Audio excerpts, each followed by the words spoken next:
तो ये हमारा तीसरा एपिसोड है जिसमें आर्टिफिशियल इंटेलिजेंस के बारे में हम देखेंगे। इसके पहले वाले एपिसोड में हमने डेटा की इम्पोर्टेंस और मशीन लर्निंग के बारे में सीखा था। इस एपिसोड में डीप लर्निंग और जनरेटिव एआई के बारे में देखेंगे कि ये क्या डीप लर्निंग और जेन एआई क्या है, कैसे काम करते हैं और इनके क्या एडवांटेजेस हैं और क्या लिमिटेशंस हैं। तो इसमें मैंने पूरा डीप लर्निंग जेन एआई के बारे में बताया है, चलिए देखते हैं। इसमें डीप लर्निंग को समझेंगे। डीप लर्निंग यूज करता है मल्टी लेयर न्यूरल नेटवर्क। तो याद रखना होगा, मल्टी लेयर न्यूरल नेटवर्क होता है और हर लेयर जो है वो एक्सट्रैक्ट करता है जो एब्स्ट्रैक्ट पैटर्न को, और फिर उनके बीच में वेट्स होते हैं, वेट को एडजस्ट किया जाता है। तो डीप लर्निंग बहुत ही अच्छा काम करता है for the perception task, but of course इसमें बहुत ज़्यादा डेटा और कंप्यूट रिसोर्स चाहिए होते हैं। तो न्यूरल नेटवर्क क्या है, मतलब एक तरह से हमारे ब्रेन्स में भी बोला जाता है कि उस हिसाब से लेयर्स होती हैं, वो लेयर बाय लेयर्स, जिसमें हर लेयर में जैसे हम आँखों से कुछ देखते हैं और उसके बाद वो माइंड तक पहुंचता है। तो उसे कहीं हमने देखा है कि सामने एक ट्री है, ट्री के पास कुछ एनिमल है, एक रिवर है, तो उन सबको लेयर बाय लेयर हमारा माइंड वो समझता है। यही उसी टाइप से एक कॉन्सेप्ट यहाँ पे न्यूरल नेटवर्क में है, जिसमें हमने भी बात की कि बहुत सारी लेयर्स होती हैं, उसमें वेट होते हैं, उन्हें एक्सट्रैक्ट करते हैं पैटर्न, और फिर वो वेटेड कैलकुलेशन लगाते हैं, और लेयर जो ट्रांसफॉर्म करती हैं इनपुट का, इसका क्या मीनिंग हुआ, और फिर ट्रेनिंग करके हर लेयर में किस हिसाब से वेट होना चाहिए, जो पैटर्न उसने एब्स्ट्रैक्ट किया है वो ठीक था कि नहीं, कुछ एरर आ रही है तो फिर से वो, तो हम सोच सकते हैं उसमें कुछ ऐसी लेयर्स हैं और वो लेयर्स के थ्रू डेटा जा रहा है, और हर बार वो ट्रेनिंग के टाइम पे उसका वेट एडजस्ट करके समझा जा रहा है कि अब ठीक हुआ कि नहीं। मतलब जो इनपुट आया और उसने आउटपुट बताया, मतलब उसे कोई एक पिक्चर दिखाई गई और उसने फिर ठीक से बताया कि हाँ, हमने जो पहले बोला था कि ट्री है, ट्री के पास एनिमल्स हैं, उसके पास एक रिवर है, वो सब ठीक से उसने बताया या कुछ गलत बताया था, एनिमल्स को नहीं आइडेंटिफाई कर पाए या ट्री को नहीं आइडेंटिफाई कर पाए या वाटर बॉडी को नहीं आइडेंटिफाई कर पाए, तो मतलब फिर से बीच में कुछ चेंज करना पड़ेगा उन लेयर्स में या फिर उनके वेट में। तो ये याद रखना होगा कि नेटवर्क, यहाँ पे जो हम न्यूरल नेटवर्क की बात कर रहे हैं, इसमें कोई रूल्स वो नहीं स्टोर करता, वो केवल पैटर्न स्टोर करता है। तो इसी कारण इंटरप्रेटेबिलिटी भी यहाँ पे डिफिकल्ट होती है, but huge amount of data में उन सब के लिए वो एक तरह से between layers and with the weight adjust हो जाता है इन द ट्रेनिंग, कि वो आपको एक अच्छा सा आउटपुट देने लगता है।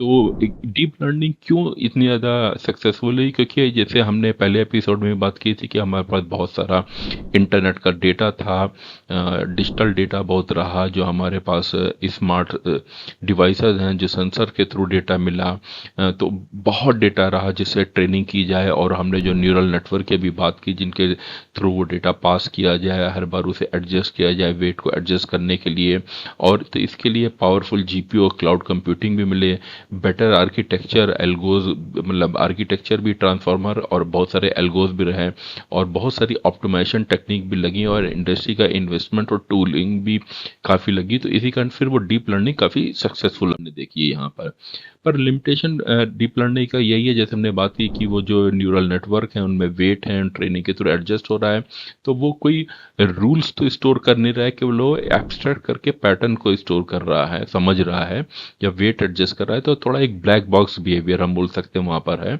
और इसमें बहुत एनर्जी और कॉस्ट लगती है, और ये सेंसिटिव होता है डेटा डिस्ट्रीब्यूशन कैसा रहा, और कहीं कोई फेलियर हो तो उसे डिबग करना बहुत मुश्किल होता है। तो जो एक सिंबल के थ्रू हम समझें, कहीं वो जैसे कैन नॉट रीजन सिम्बॉलिकली, क्योंकि वो उसने पैटर्न को एब्स्ट्रैक्ट करके वो अपने रूल्स में वेट में उसको हम बोल सकते हैं उसे इनकोड कर लिया है, और उस हिसाब से वो आउटपुट देता है। अब हम आते हैं जनरेटिव एआई। जनरेटिव एआई क्या, जनरेटिव एआई क्रिएट करता है न्यू कंटेंट। वो मतलब कोई ऐसा नहीं है कि कोई डेटाबेस से वो कुछ सर्च करके निकाल रहा है, वो उसकी भी ट्रेनिंग हुई है और वो प्रेडिक्ट करता है next piece of information, and output is statistically plausible text और मीडिया। मतलब वो द स्काई इज ब्लू, जैसे हम बोलेंगे द स्काई इज, तो मतलब आपका दिमाग से दो तीन ही चीजें आएंगी कि the sky is blue, the sky is clear, the sky is cloudy, something like that only you will say. तो वही चीजें उसने समझ ली हैं। तो जब आप कुछ ऐसा कहेंगे द स्काई इज, तो वो ब्लू बोलेगा। मतलब ऐसा बोलना कि द स्काई इज ग्रीन, वो शायद नहीं बोलेगा। मतलब कुछ चांसेस हो सकता है, जैसे मूवी का नाम था द स्काई इज पिंक, तो हो सकता हो वो कभी कभी कभी ऐसा भी बोल दे द स्काई इज पिंक और the sky is white, but normally कहीं हम किसी को भी बोलेंगे द स्काई इज, तो वो नॉर्मल आंसर यही याद आता है द स्काई इज ब्लू, तो वही चीज़ यहाँ पर भी आएगी। ये याद रखनी होगी कि यहाँ पे कोई ट्रुथ इसमें कोई गारंटीड नहीं है। उसने जो डाटा है, जो हिस्टोरिकल डेटा से समझा सीखा, उसी हिसाब से वो आगे का वर्ड प्रेडिक्ट कर रहा है, हमेशा next piece of information predict करता जा रहा है। कैसे ये काम करता है जनरेटिव एआई? क्योंकि इनपुट को कन्वर्ट किया जाता है टोकन में, मॉडल जो प्रेडिक्ट करता है कि सबसे अच्छी प्रोबेबिलिटी क्या है अगला टोकन देने के लिए। तो हम जो बात करें द स्काई इज, तो ज़्यादा प्रोबेबिलिटी है कि हम उसे ब्लू बोलें, या फिर जब कुछ प्रोबेबिलिटी होगी द स्काई इज क्लियर या द स्काई इज पिंक, क्योंकि जैसे हमने बात की वो मूवी आई थी द स्काई इज पिंक, तो शायद वो, पर द स्काई इज ग्रीन या द स्काई इज ब्लैक, ऐसा मतलब ठीक है ब्लैक भी शायद नाइट में हो सकता है, पर से बोलना कि द स्काई इज ग्रीन वो शायद नहीं बोलेगा, क्योंकि उस कभी उसने देखा ही नहीं था, उसके ट्रेनिंग डेटा में नहीं रहा। तो ये याद रखना कि जनरेशन सीक्वेंशियल होता है और प्रोबेबिलिस्टिक होता है, मतलब एक टोकन के बाद एक वर्ड के बाद दूसरा वर्ड और दूसरे बाद अगला वर्ड, उसी हिसाब से वो पूरा एक स्टोरी, एक कोड, एक पिक्चर जो कुछ भी जनरेट कर देता है। और लॉन्ग आउटपुट जो है वो एम्पलीफाई करते हैं स्मॉल एरर को।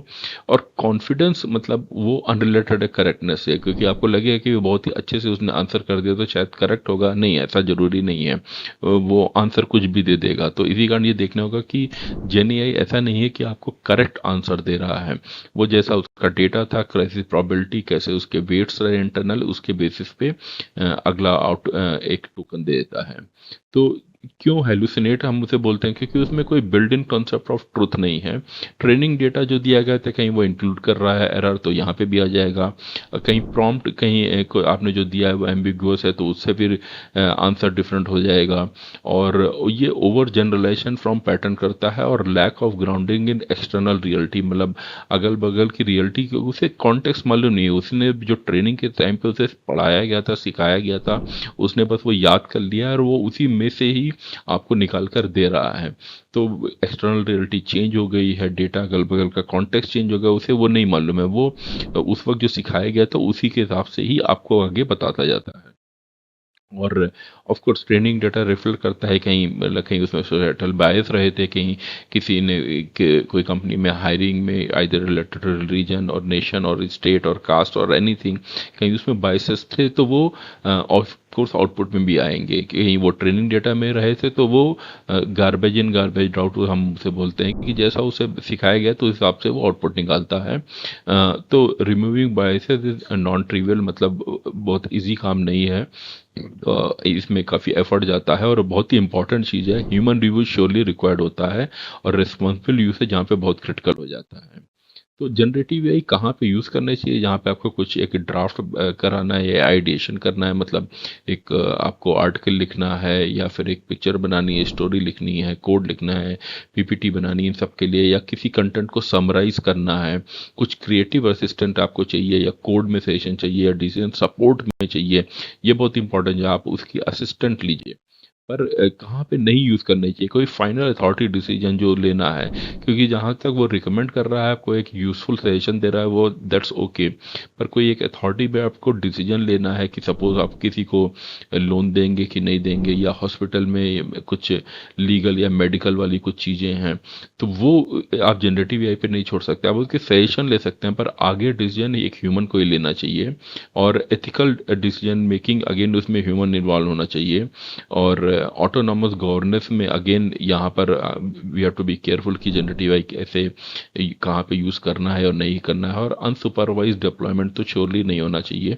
ह्यूमन इन द लूप हम उसे बोलते हैं कि रहना चाहिए, ये देखने के लिए कि वो किन चीज़ों पे ऑपरेट कर रहा है, कहाँ तक उसकी बाउंड्री है, कहाँ तक वो डिसीजन ले सकता है, कहाँ पे वो केवल रिकमेंड करेगा और कहाँ पे ह्यूमन इन द लूप वो ले आएगा।